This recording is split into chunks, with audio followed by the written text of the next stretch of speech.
The noise was still in the room the following week. Not the same people, not the same conversation, but the same heat, the same compression, that quality of certainty that's been worked on until it's harder than certainty usually is. Someone had said something, somewhere. Someone always says something. And the thing that was said had travelled, shared and repeated and responded to until the original thing was almost beside the point, and what remained was the feeling. Urgent, righteous, fully assembled before it walked through the door. I've watched this feeling arrive for a long time. Many coats, many eras, many results. The names change, the feeling doesn't. What I want to stay with today is something underneath the feeling. Not the fear itself, that was last week. What's underneath it? What the system is actually built on and why it produces the noise it does. There are things a government can do. I want to name them plainly, because what follows isn't an argument that nothing matters.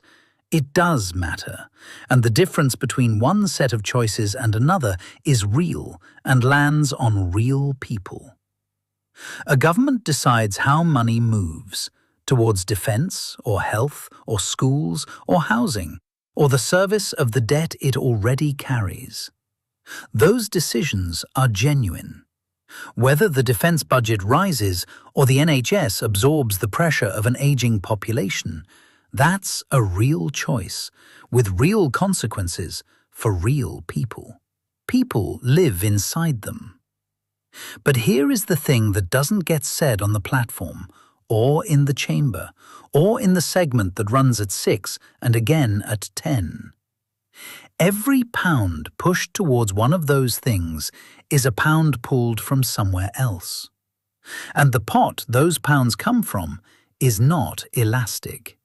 It is shaped, squeezed, in fact, by forces that sit entirely outside the room where the decisions get made.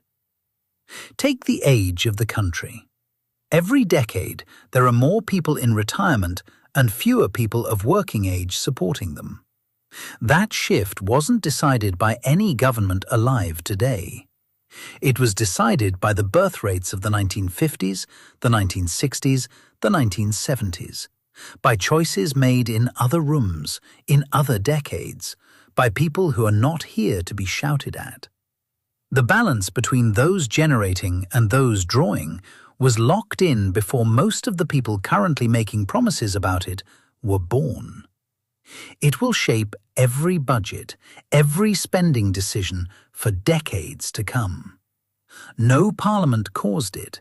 No parliament reverses it in 5 years. And nobody on the platform says so. Take interest rates. The cost of every mortgage in the country, every business loan, every pound the government borrows to build or fix or fund anything, set not in Westminster, but in buildings Westminster isn't allowed inside. Set by central banks responding to global markets, global inflation, global capital flows. When rates rise, the country gets poorer in ways no chancellor chose and no chancellor can undo. When they fall, some relief arrives that no chancellor earned. The person on the platform takes the credit or absorbs the blame either way, because the alternative, "This wasn't us," is a sentence that ends careers. Take the housing. I've heard this one promised in this room across more governments than most people alive today remember. The target changes, the number gets larger. The date gets pushed far enough out that whoever is speaking now won't be in the seat when it falls due. Then the next lot arrive, and there is a new target, a new number, a new date. Because the forces behind the crisis, who can build where, what it costs, who benefits from things staying exactly as they are not forces that move in 5 years. They are embedded in the value of land, in planning decisions compounding over decades, in the financial interests of people with every rational reason to resist change. A government can announce, it can set targets. What it cannot do in the time available is move something that has resisted every government before it. Take productivity. How much value the country generates per hour worked, the engine underneath everything else.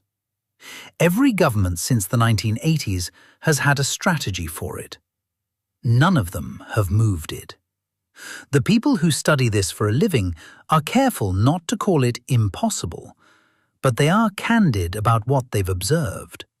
That reforms aimed at improving it work only gradually, that their effects are easily swamped by things nobody planned for. A financial crisis, a pandemic, a global energy shock. And that the gap between what a government can promise in 5 years and what it can actually deliver is wide enough to drive a campaign bus through. So the pot is constrained before the decisions are made. And then the decisions, defense, health, housing, schools, welfare, are not additions to it. They are allocations within it. Choices about where the pressure goes, knowing that wherever it goes, it comes from somewhere else.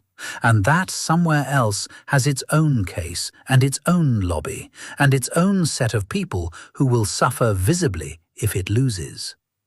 That is the honest picture of what governing actually is. Not mastery, allocation, inside a margin that is smaller than the promises suggest, and moving more slowly than the machine was built to acknowledge. I heard a man talking in this room once, older, not performing anything. Someone had been holding forth about what the government was going to fix, and the list was long, and the confidence was total. The man listened. Then he said quietly to the person beside him, "I used to write those lines." A pause. The person beside him waited. "You learn very quickly," he said, "that admitting the limits loses you the argument. Because if you stand up and say, 'This is structural, it's been building for 30 years, no government fixes it in 5, your opponent stands up and says, 'They're not even going to try.' And that's the clip. That's what runs. So you don't say it. You learn to make the promise. You deliver it with enough conviction that people believe you believe it." He paused. And after a while, he said, "I think some of them do." He pulled his coat off the hook, not mine, one of the plain ones further along, and left. The person he'd been talking to sat with it for a while, not saying anything. I watched that too. None of this is an argument for switching off. The decisions about where the money goes, toward the people who need it or away from them, toward the things that build something or the things that only sound like they do, those decisions are real, and the difference between them lands on real lives. That matters, and I'm not placing it alongside the noise as if they're the same thing. But there is a piece of machinery worth understanding. The machinery that takes a structural problem that's been building for 30 years and turns it into a campaign promise deliverable in 5. That then turns the failure to deliver into a reason to be furious at whoever's holding the seat. The machinery isn't accidental. It runs on the architecture of the system itself. The adversarial chamber, the news cycle that carries the loudest claim further than the most honest one. The 5-year window that makes the things requiring 20 years of sustained commitment look like failure rather than mathematics. The system was designed for a different pace. For a world where the problems needing solving were closer in scale to what a government could actually reach in a parliament. It was not designed for demographic shifts that take 50 years to turn, for housing crises that compound over a century, for productivity gaps that resist every lever available.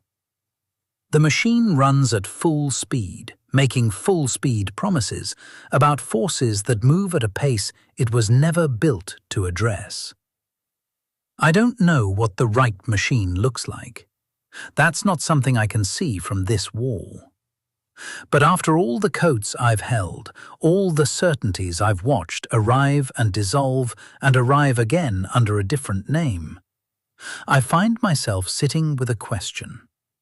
Whether a system designed to produce 5-year answers is still the right one for 100-year problems.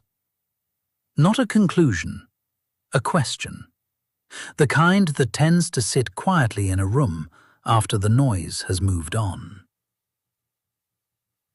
I'll still be here when you get back.